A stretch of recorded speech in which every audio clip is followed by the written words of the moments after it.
Good morning, everyone. This is Cheryl. How are you doing? Let's do a quick little tutorial on journal cover pieces, collaged journal cover pieces, like this one here. Very, very easy. Just a few things. I have a cardboard base, literally a piece of cardboard box. I tore, the front piece, this cardboard piece off so that you can see the corrugated part. And I had an old piece of raggy jean from the bottom of a jean leg. The inside tag from the jeans, the Levi's jeans. A book page, another little piece of ephemera, a butterfly, and Tim Holtz. That's a Tim Holtz butterfly too. Tim Holtz people. And this is a rusty safety pin that I rusted. So this goes on the top of a journal, or it can go on a page for that matter if you really wanted it to in your journal. Depends on how bulky you make it. This is really not all that bulky, as you can see. It is very sturdy though, because it is actually from a cardboard box, and it was a rather sturdy cardboard box. So I don't always start with a piece of cardboard, but you can. So I had some things laying on my desk, and I was going to play with them and do a cover, and so I thought I'd just turn the camera on. This won't be a very long video. But here are the pieces that I had laying around, and I don't know what I was thinking. I don't know whether I was thinking of putting them on a page or what. They've just been laying there for a while. So I have this picture. It came from an old, I copied it. It's an original, it was an original cabinet card from my own collection. And just an old piece of ephemera, a book page, and a rusty paper clip. And the way that they are together here is quite how I'm going to leave them. Very imperfect, very, like I just clipped a bunch of papers together for whatever purpose. So, and then I have this piece of wallpaper that I have grunged up before I turn the camera on, around the edges with the scissors, and kind of bent and inked. And I used gesso. I just took my finger and used some gesso to give it that aged look. So I thought, wow, look at that. And if I lay that just the right way, it looks like it's clipped. We could actually clip it together. I want to mess up my papers. They were perfect just the way they were. So they're clipped together. And I wanted this to show, because this looks like, this kind of imitates that corrugated cardboard look. So there is that, and then I have these lace pieces laying on my desk.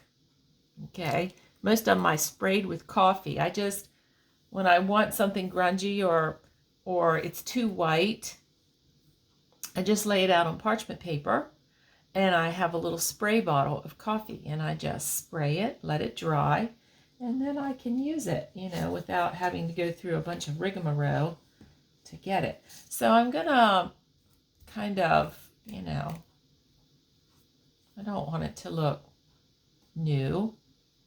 I want it to look like it's been around a while. It's been sitting around and handled a while, and, it's in somebody's attic. So here we go. I'm going to put that in there because I want that little grungy lace sticking out. And then another thing that I've worked with lately is paper bags. You can use them for so many things. So I started making these little paper bag flowers. I saw somebody on YouTube do this, and I can't for the life of me think of her name. But anyway, I just punched out, you can use any shape, but I had this scalloped one, so I punched out 3 pieces of paper bag from this paper bag, as you can see, just a lunch bag. And I put a dot of glue and glued, first I crunched them up. I just balled them up in a ball. Then I undid that, and then I put them together, just a dot of glue in the center of each one to make it like a flower, you know. And so what I have here is a scrunched up flower.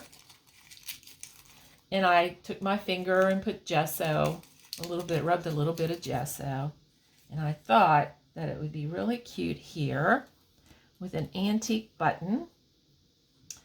And I'm gonna put some thread through it. And if you just hold on 1 second, I'll be right back. So I have my button jar here, and I have my crochet thread. So let's see. I thought I was going to use that white button, but you know what? I think I need some kind of brown, old looking, but these are all like antique buttons that I have here.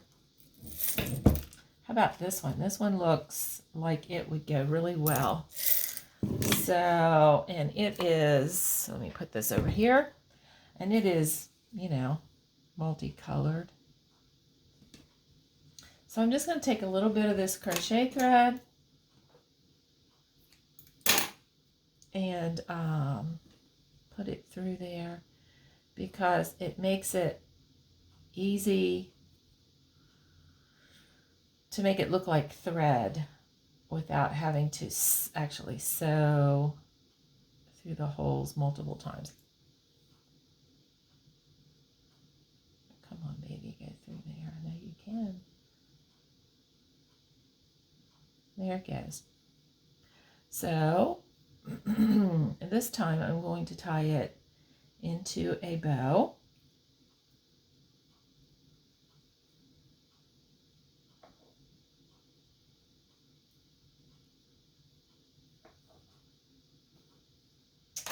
And I'm going to trim it up.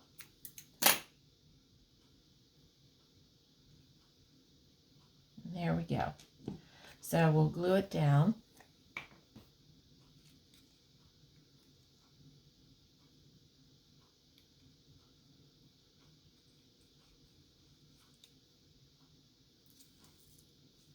And then we'll put our button in there.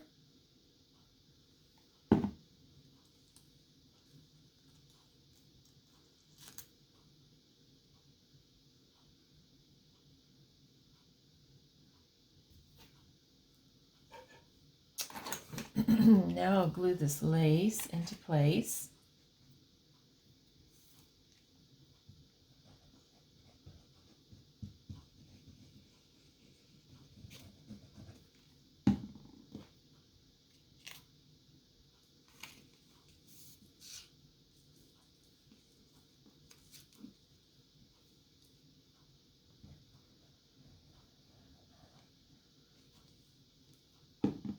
There we go.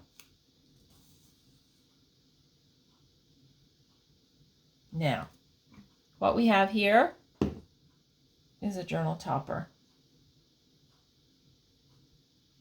A great vintage journal cover topper. So this can be glued down and other things added, or it can be by itself. And there you have it. It's an easy collage. It's just a matter of collaging and putting together your things in an eye-pleasing manner. Now I did vintage this up earlier. This photo, apparently I used, it looks like I used vintage photo and rusty hinge, just a little tiny bit, just to give it that aged look. And I might do it up here. You know, might just go around and put some rusty hinge. I love that. It's my newest color, and it really adds that vintage look along with vintage photo. And so there you have it. It's very easy. So I have these two pieces. They take a few minutes. It's a matter of literally, and you don't want them all straight and perfect, because if they are, they don't have that look, you know, that vintage out of the attic kind of look that you are looking for. The reason you love these kind of pieces is because they just look like they were laying in the attic in a trunk, and somebody had handled them, and you know what I mean. And so that's what we love about this look, the vintage look. So here they are, and how easy is that? This, you can make these up and have them at the ready for the top of your journal whenever you are making a vintage style journal or whatever.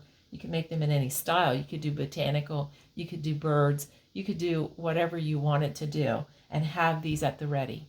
So hope you enjoyed this video. If you did, please give me a thumbs up and subscribe to my channel so that you don't miss any of these little tutorials and flip throughs and things that I post. I thank you.